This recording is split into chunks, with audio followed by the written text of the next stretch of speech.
आज से नहीं बल्कि 1948 से ही बलूचिस्तान में पाकिस्तान जुल्म ढाता रहा है। बलूचिस्तान पर गैर वाजिब कब्जे के अलावा उसने बलूचिस्तान के मिनरल्स को लूटकर अपना पेट भरा है। बलूचों की आज़ादी की मांग को अनदेखा करके जुल्म किया है। खुजदार जिले में जहां उसका नियंत्रण नहीं रह गया था, वहां उसने अब सेना के टैंक उतार दिए हैं और मासूम लोगों में खौफ भर दिया है। सड़कें सूनी हैं, दुकानें बंद हैं। लोग पाकिस्तानी सेना के जुल्म के कारण घरों में कैद हैं। इस महीने 7 निर्दोष बलूचों को गायब करवा दिया गया। लोग पूछ रहे हैं कि उनके बेटे, भाई, रिश्तेदार कहां हैं, लेकिन पाकिस्तानी सेना, सरकार और स्थानीय प्रशासन चुप्पी लाते हैं। जहरी में पाकिस्तान की बमबारी से स्थिति बेहद खौफनाक है। बलूचों ने ट्वीट कर जहरी के निवासियों को और दुनिया को इस जुल्म के खिलाफ आवाज बुलंद करने को कहा, क्योंकि बलूचिस्तान का जहरी अंडर सीज है। पाकिस्तानी सेना का यहां आक्रमण है। कर्फ्यू नहीं होने के बावजूद भी नजारा कर्फ्यू जैसा ही है। पाकिस्तान की करतूतों के कारण ही बलूच इलाके पाकिस्तानी सुरक्षा कर्मियों और सेना पर हमला करते हैं। BRG ने सुई और काश्मोर के बीच अहम गैस पाइपलाइन में धमाका कर दिया, जिस कारण गैस पाइपलाइन को भारी नुकसान पहुंचा। इतना ही नहीं, 15 अक्टूबर की रात को मतसुंग के कुर्दगाप क्षेत्र के पास क्वेटा में भी भीषण झड़प हुई, जिस कारण 2 FC वाहन क्षतिग्रस्त हो गए। साथ ही कई लोगों के हताहत होने की भी खबर है। एक रिपोर्ट।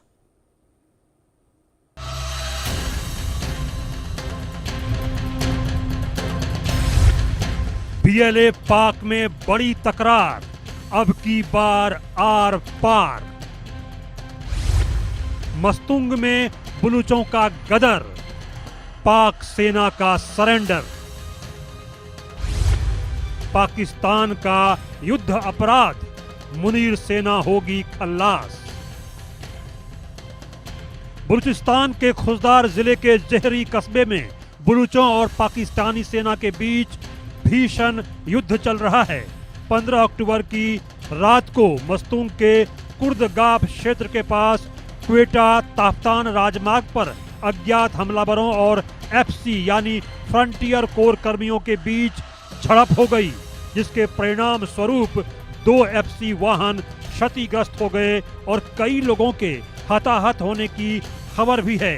जहरी इलाके में जंग को लेकर बलूच कार्यकर्ता मीर यार बलूच ने X पर लिखा है कि देशभक्तों, अपमान और हार का सामना करने के बाद अब हमारे दुष्ट पड़ोसी पाकिस्तान की हमलावर सेना ने इस इलाके में टैंक तैनात कर दिए हैं।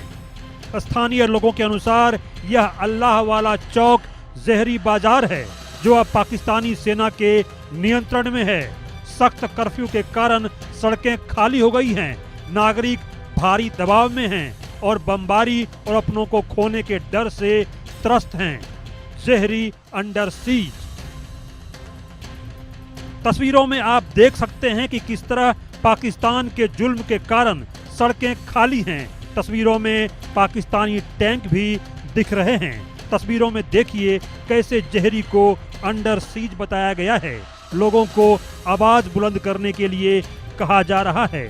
जहरी में मासूम लोग पाकिस्तानी सेना के जुल्म के कारण डरे हुए हैं, लेकिन शहबाज सरकार को फिर भी शर्म नहीं आती।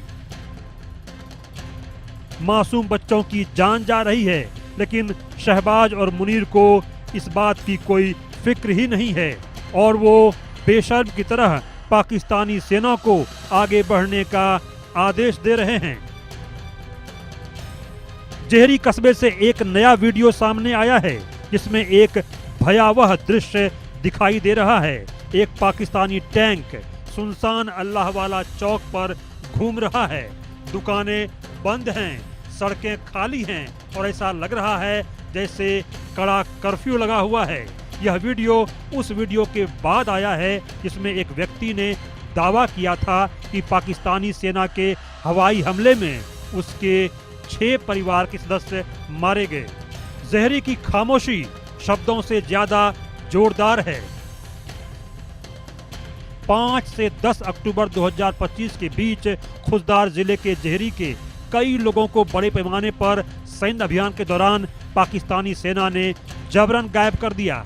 गायब किए जाने वालों में इमाम बख्श मिराजी के बेटे मोहम्मद बख्श मिराजी और कादिर बख्श मिराजी शामिल हैं। इसके अलावा गजान कोचा भी गायब कर दिए गए हैं।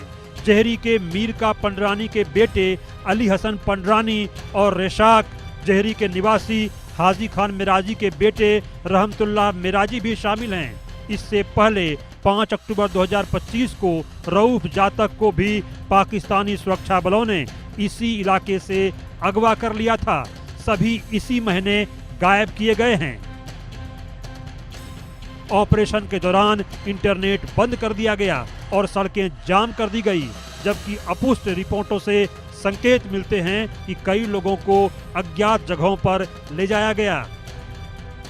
इधर बलूच लिबरेशन फ्रंट ने धादर इलाके में एक पुलिस गश्ती दल को बंधक बनाने की जिम्मेदारी ली है। चूंकि बंधक अधिकारी बलूच समुदाय या इनके राष्ट्रीय आंदोलन के खिलाफ कोई कार्रवाई में शामिल नहीं थे, इसलिए उन्हें रिहा कर दिया गया। इसके अलावा बलूच रिपब्लिकन गार्ड्स ने एक धमाके की जिम्मेदारी ली है, जिस कारण सुई और काशमोर के बीच अहम गैस पाइपलाइन को भारी नुकसान पहुंचा है। बीएलएफ के एक बयान में कहा गया है कि पाक पुलिस गश्ती दल को घेर लिया गया, अधिकारियों को गिरफ्तार कर लिया गया, उनके हथियार छीन लिए गए और कथित तौर पर उनके इस्तेमाल किए गए वाहन को आग के हवाले कर दिया गया। बीआरजी के बयान में साफ तौर पर कहा गया है कि यह हमला उनके अभियान का हिस्सा है और ऐसे हमले तब तक होते रहेंगे जब तक इनकी सियासी मांगे मान नहीं ली जाती और बलूचिस्तान को आजाद नहीं कर दिया जाता। Bureau report, India news. देखिए, आपने पूरी रिपोर्ट देखी और कहीं ना कहीं ये बात तय है कि जिस तरह से बलूचिस्तान की ये लड़ाई चल रही है, आने वाले दिनों में कुछ बड़ा मिल सकता है देखने को, क्योंकि पाकिस्तान की तरफ से जो हमले हैं वो भी काफी ज्यादा तेज होते हुए नजर आए। मेजर जनरल रिटायर्ड सुधाकर जी हमारे साथ डिफेंस एक्सपर्ट जुड़ गए हैं और इसके अलावा अहमद मस्ती खान जी भी पत्रकार बलूचिस्तान हमारे साथ जुड़ गए। बहुत स्वागत है आपका भी अहमद साहब। सबसे पहले आप ही के पास सुधाकर जी आते हुए, क्योंकि ये जो पूरी सिचुएशन है, पूरा सिनेरियो है, जिस तरह से पाकिस्तान अब बलूचों को आप देखिए कि अगवा कर रहा है, उनकी जान ले रहा है, क्योंकि अब उसे समझ में आ गया है शायद कि अब वो बलूचों का सामना कर नहीं पाएगा, क्योंकि बलूच जो है अब वो बिल्कुल डिफरेंटली बिहेव कर रहे हैं। मार्च से पहले तक एक बलूचिस्तान को जो आंदोलन था वो बिल्कुल अलग था, मार्च 2025 के बाद का जो आंदोलन है वो बिल्कुल अलग है। और ऐसे में पाकिस्तान को शायद अब समझ में नहीं आ रहा है कि कैसे, किस तरीके से व्यवहार किया जाए।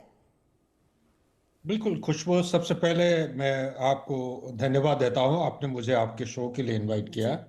और मेरे जो डिस्टिंग्विश्ड को पैनलिस्ट साहब हैं, खान साहब जाने माने एक बहुत सीनियर प्रोफेशनल हैं, उनको भी मैं बधाई देता हूं।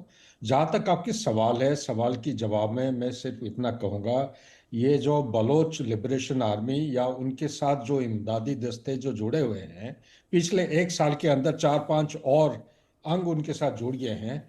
इसका पहला या शुरुआत तो 1948 में हालांकि हुआ था, 60s में मोमेंटम पिकअप किया, लेकिन असलियत में ये जो जंग है ये 218-19 से ये शुरू हुई है और 2024 को इसकी मोमेंटम काफ़ी तेज हो गई। सबसे ज़्यादा खतरनाक प्रहार उन्होंने पाकिस्तान आर्मी और आर्म फोर्सेस के खिलाफ किया है और इसलिए उसको बोलते हैं कि द ईयर ऑफ वायलेंस। और उनको एक्चुअली नानी याद आ गई है। और जो सवाल आप अभी कर रहे हैं कि मार्च एक टर्निंग पॉइंट, बिल्कुल सहमत है। 11 मार्च 2025 जिस दिन ये जफार एक्सप्रेस का हाईजैकिंग का रिपोर्ट आया था, वो मेरे तरफ से भी मैं भी उसको एक बुनियादी, एक फंडामेंटल माइलस्टोन समझता हूँ। इनके इंसर्जेंसी की मोमेंटम का ये एक टर्निंग पॉइंट था। तब से लेके अभी तक आपके साथ बिल्कुल सहमत हूँ। इनका हथियारों की इस्तेमाल, जो ग्राउंड लेवल के जो टैक्टिकल डिप्लॉयमेंट और जो अटैक करने का जो तरीका है, पर्टिकुलरली जो माजिद ब्रिगेड का जो फिदाइन असॉल्ट हो रहा है, ये बहुत ही खतरनाक साबित हो रहा है। और इसको देख के पाकिस्तान आर्मी सामना करने की काबिलियत उनका है ही नहीं, हाथ दूर से खड़ा करके वापस जा रहे हैं। कोई आमने सामने आने की, कन्फ्रंट करने के लिए उनके पास हिम्मत नहीं है। और सबसे इंपॉर्टेंट चीज, लड़ाई के मैदान में एक मिलिट्री लीडरशिप होता है। मिलिट्री लीडरशिप में पाकिस्तान आर्मी के जो ऑफिसर्स हैं, चाहे कन्वेंशनल लड़ाई हो या इस किस्म की इंसर्जेंसी के खिलाफ लड़ाई हो, ये कभी सामने आते नहीं है। ये अपना जूनियर कमीशन जो सूबेदार, नायब सूबेदार होते हैं या हवलदार के साथ छोड़ देते हैं, ये सामने नहीं आते हैं। हालांकि हमारा हिंदुस्तान का दूसरा रवैया है, हमारा ऑफिसर आगे हमेशा कोई भी लड़ाई होती है वो सामने से पूरा एकदम डट से मुकाबला करने के लिए तैयार रहते हैं और चलते भी हैं, जवानों के सामने रहते हैं। लेकिन पाकिस्तान का कहानी अलग है। आज के दिन में पाकिस्तान का जो ऑफिसर का जो नफरी है, ये बिल्कुल ही जी एकदम पूरा अलग थलग हो गया है। कुछ चीफ साहब को सपोर्ट कर रहे हैं, ज्यादातर लोग जो है chief of the army staff को सपोर्ट नहीं कर रहे। कर्नल्स एंड बिलो जो दादा नफरी है, ये उनको सपोर्ट नहीं कर रहे हैं। पॉलिटिसाइज हो गया है, पोलराइज हो चुका है। रेडिकलाइज तो पहले हो गए थे। ऐसा हालत में आज के दिन में मैं ये मान के चलूंगा कि बलूचिस्तान का लड़ाई ये फौज से वो नहीं कर पाएंगे। इसीलिए आईएसआई के नीचे उन्होंने आईसिस और लश्कर और तैयबा इन दोनों को ग्रुपिंग करके बलूचिस्तान के अंदर इन्फिल्ट्रेट किए पिछले 2 महीने के अंदर। जी उनका एक इरादा है कि बलोच लिबरेशन आर्मी और उसके साथ जो जुड़े हुए इमदादी दस्ते हैं, इनकी टॉप लीडरशिप का किसी भी तरह एलिमिनेट या न्यूट्रलाइज करने का टारगेट बैक टू इशू है। जी ठीक है। अच्छा, जहरी से जो बलूच गायब हो रहे हैं अहमर मस्ती खान, जिसके पीछे की क्या वजह और आने वाले समय में पाकिस्तान की रणनीति और क्या होगी? क्योंकि अब बलूचिस्तान, खास करके जो बलूच लिबरेशन आर्मी है और जो बलोच है, उनको ये तो तय है कि उनके लिए आज़ादी के अलावा कोई दूसरा रास्ता नहीं है। लेकिन जिस तरह से पाकिस्तानी सेना की तरफ से व्यवहार सामने आ रहा है, जिस तरह से उनकी नीतियां सामने आ रही है, ऐसे में आने वाले समय में बलूचिस्तान की रणनीति में क्या परिवर्तन हो सकता है? जी नमस्कार खुशबू जी। Yes sir. हम देखेंगे, लाजिम है कि हम भी देखेंगे वो दिन के जिसका वादा है, जो लौहे अजल पे लिखा है, जब जुल्म सितम के कोहे गरा रूई की तरह उड़ जाएंगे। देखें, ये जुल्म और सितम हमेशा के लिए जारी नहीं रह सकती है। ये जो कर रहे हैं जहरी पे, स्कॉच्ड अर्थ पॉलिसी कहलाती है ना जी मिलिट्री टर्म में, कि भाई किसी को भी ना बख्शें, सिविलियंस को, बच्चों को, हर किसी को हमारे ये जो दरिंदा जो जिहादी फौज है पाकिस्तान का, जो अपने टैंकों के साथ ड्रोन और एयरक्राफ्ट F-16J-17 के साथ हमारे ऊपर इन्होंने यलगार किया है और हमसे हमारा शहर छीना है, बल्कि हमसे हमारा पूरा मुल्क इस वक्त इन्होंने छीना हुआ है। लेकिन मैं तो अपने तमाम नौजवानों को सलाम पेश करता हूँ, बलूच लिबरेशन आर्मी के, बलूचिस्तान लिबरेशन फ्रंट के और दीगर जितने भी मेरे दोस्त हैं सरमचार, उन्होंने हमारी कौम की गैरत को ऊपर रखा हुआ है। पाकिस्तान की फौज जो है वो बैकफुट पर है ओवरऑल। कहीं पे जो ये आके, जैसे आपने बताया जहरी में, हमारे जो बेहतरीन फर्जंद हैं, पंदरानी कबीले के, जतक कबीले के, जहरी कबीले के, ये हमारे ये जो कबाइल के नाम है ना जी, ये ऐसे मुफ्त के नहीं हैं। इनके नाम इस वजह से हैं कि इनका पास सदियों की जो है ना तारीख है जिद्दोजहद की, ये इनके पास बहादुरी की तारीख है।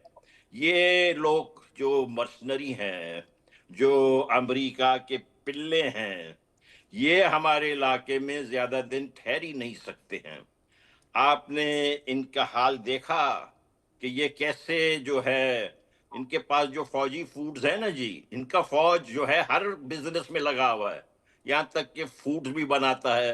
वहां पर ये एक मक्खन बनाते हैं नूरपुर, जी ये नूरपुर मक्खन लेके जो है शहबाज शरीफ अल शरम अल शेख पे बेशर्मी के साथ पहुंचा हुआ था। और आपने देखा किस तरीके से वो सदर ट्रंप के जो है चमचागिरी कर रहा था वहां पर। और वो ये सब कुछ इसलिए हो रहा है कि जो मैकडोनल्ड ट्रंप हैं, इन्होंने कहा कि ये हमारा favourite general, favourite air marshal उनको कहा ना जी। और उन्होंने 21 सितंबर को क्या कहा डोनाल्ड ट्रंप ने, अगर अफगानिस्तान ने बगराम एयरबेस अमेरिका को वापस नहीं किया तो बुरी चीज होने वाली है। 21 सितंबर को ट्रंप ने ये कहा। 10 अक्टूबर को उसके पिल्ले आसिम मुनीर ने अफगानिस्तान के निहत्थे अवाम पर अपने जेट की, अपने एयरक्राफ्ट की बॉम्बिंग किए।